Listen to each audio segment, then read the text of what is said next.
Hi வணக்கம் நண்பா நண்பீஸ். இந்த வருஷம் பொங்கல் பண்டிகை நம்ம எல்லாருமே செம்மையா கொண்டாடணும்னு நெனச்சு, தமிழ்நாடு அரசு பார்த்தீங்கன்னா, ஒரு சூப்பரான அறிவிப்பை வெளியிட்டு, மக்கள் எல்லாரையும் மகிழ்ச்சி கடையில ஆழ்த்தியிருக்காங்க சொல்லலாம். அது என்னன்னு உங்க எல்லாருக்குமே தெரியும். ரூ. 3000 ரொக்கப்பணம், கூடவே பார்த்தீங்கன்னா, பொங்கல் பரிசு தொகுப்பு.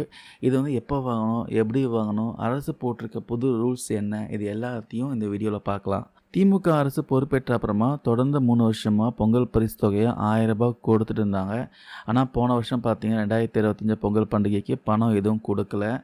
வெறும் அரிசி, சர்க்கரை, கரும்பு மட்டும் தான் வந்து கொடுத்தாங்க. ஆனா இந்த முறை பார்த்தீங்கன்னா எலெக்ஷன் காரணமா கண்டிப்பா இந்த மாதிரி ரேஷன் கடையில பணம் கொடுப்பாங்கன்னு மக்கள் மத்தியில பெரிய எதிர்பார்ப்பு இருந்துச்சு. அந்த எதிர்பார்ப்பை பூர்த்தி செய்யும் வகையில இந்த அறிவிப்பு பார்த்தீங்கன்னா வந்திருக்கு. 3000 கொடுக்கப்படும்ன்ட்டு. ஞாயிற்றுக்கிழமை அன்னைக்கு முதலமைச்சர் மு.க. ஸ்டாலின் அவர்கள் வெளியிட்ட அறிவிப்புல அரிசி ரேஷன் அட்டையை வச்சிருக்க எல்லாருக்குமே 3000 பொங்கல் பரிசு தொகையை வழங்கப்படும் சொல்லியிருந்தாரு.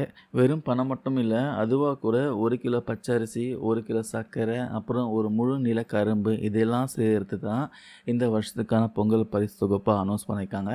சரி, இது எப்போ கை கிடைக்கும் கேட்டிங்கன்னா, வரும் ஜனவரி 8ஆம் தேதி சென்னையில் முதலமைச்சர் மு.க. ஸ்டாலின் திட்டத்தை தொடங்கி வைக்க போகிறாரு. ரூ. 3000 ரொக்க பணத்தை வழங்கி திட்டத்தை தொடங்கி வைக்க போகிறாரு. ஏற்கனவே பச்சரிசி, சர்க்கரை எல்லாம் கொள்முதல் செஞ்சு ரேஷன் கடைகளுக்கு அனுப்பியிருக்காங்க. இப்போ கரும்பு கொள்முதல் பண்ணுற வேலையில் விறுவிறுப்பாக நடந்துட்டுருக்கு. இன்னொரு பக்கம் வீடு வீடாக டோக்கன்லாம் வந்து கொடுக்குற வேலையும் வேகமாக போயிட்டுருக்கு. முக்கியமான தேதிகள் பார்த்தீங்கன்னா ஜனவரி 8 வரைக்கும் டோக்கன் வழங்கப்படும் சொல்லியிருக்காங்க. ஜனவரி 13ஆம் தேதி வரைக்கும் பொங்கல் பரிசு தொகுப்பு விநியோகம் செய்யப்படும் சொல்லியிருக்காங்க. பொதுமக்களுக்கு சிரமம் இருக்கக்கூடாதுன்றதுனால இந்த வாரம் வெள்ளிக்கிழமை பார்த்தீங்கன்னா ரேஷன் கடைகள்லாம் வழக்கம் போல் செயல்படும்ட்டு அதிகாரிகள் சொல்லியிருக்காங்க. ஸோ முக்கியமாக இந்த பணம் கொடுக்குற விஷயத்தில் தமிழ்நாடு அரசு பார்த்தீங்கன்னா முக்கியமான உத்தரவு போட்டிருக்காங்க. எல்லா மாவட்ட கலெக்டருக்கும் ஒரு ஸ்ட்ராங்கான ஒரு சுற்றறிக்கையும் அனுப்பியிருக்காங்க. அதில் என்ன போட்டிருக்குன்னா 1500 அல்லது 2000 கார்டுகளுக்கு மேலே இருக்கிற பெரிய ரேஷன் கடைகளில் கூட்டத்தை சமாளிக்க கூடுதல் பணியாளர்களே பணியமர்த்த சொல்லியிருக்காங்க, நியமிக்க சொல்லியிருக்காங்க. அதுக்கப்புறம் டோக்கன் முறை முதல் நாள் ஜனவரி 8 பார்த்தீங்கன்னா கூட்டம் அதிகமாக வருன்றதுனால அன்னைக்கு மட்டும் காலையில் 100 பேர், மதியம் 100 பேர்னு மொத்தம் பார்த்தீங்கன்னா 200 பேருக்கு தான் கொடுக்கும்னு சொல்லியிருக்காங்க. அடுத்தடுத்த நாட்களில் அதாவது 2ஆம் நாட்களில் இருந்து ஒரு நாளைக்கு 300 பேருக்கு பரிசு தொகுப்பும் பணமும் வழங்கப்படும் சொல்லியிருக்காங்க. உங்கள் டோக்கனில் என்ன தேதி என்ன நேரம் போட்டிருக்கோ அந்த டேட் அண்ட் டைமில் தான் போய் வாங்கணும்னு சொல்லியிருக்காங்க. பரிசு வாங்கும்போது கார்டுதாரருடைய கைரேகை பதிவு பயோமெட்ரிக் சரிபார்ப்பை கண்டிப்பாக நடத்தணும்னு சொல்லியிருக்காங்க. ஒருவேளை சர்வர் பிரச்சனை இருந்துச்சுன்னா டெக்னிக்கல் காரணமாக மிஷின் சரியாக வேலை செய்யலைன்னா கவலைப்பட வேண்டாம். ரெஜிஸ்டரில் கையெழுத்து மட்டும் பெற்றுக்கொண்டு பொருட்கள் வழங்கணுன்ட்டு உத்தரவு போட்டிருக்காங்க.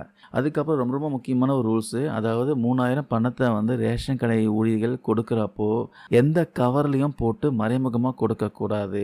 பயனாளிகள் முன்னாடியே அந்த ரூபாய் நோட்டுகளை எண்ணி உங்கள் கையில் தான் நேரடியாக கொடுக்கணும்னு சொல்லியிருக்காங்க. நீங்களும் வாங்குறப்போ எண்ணி பார்த்து வாங்க சொல்லியிருக்காங்க. இதுதான் பார்த்தீங்கன்னா அரசு போட்டிருக்க ஸ்ட்ரிக்டான ஆர்டர். ஒருவேளை டோக்கனில் இருக்கிற தேதிக்கு உங்களால் போக முடியலன்னா கடைசி நாளான ஜனவரி 13ஆம் தேதிக்குள்ளே போய் வாங்கலாம் சொல்லியிருக்காங்க.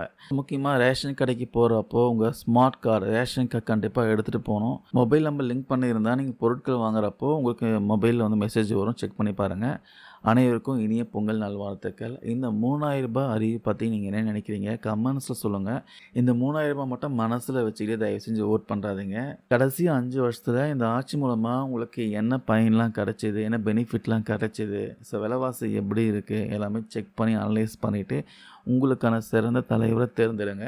உங்ககிட்ட 3000 கொடுக்குற மாதிரி கொடுத்துட்டு அதுக்கப்புறம் டேக்ஸ்ன்ற பெயரில் இல்லை ஏதாச்சும் விலைவாசி ஏற்றிட்டு உங்கள் தலையில் தான் கடைசியாக வந்து விழும்.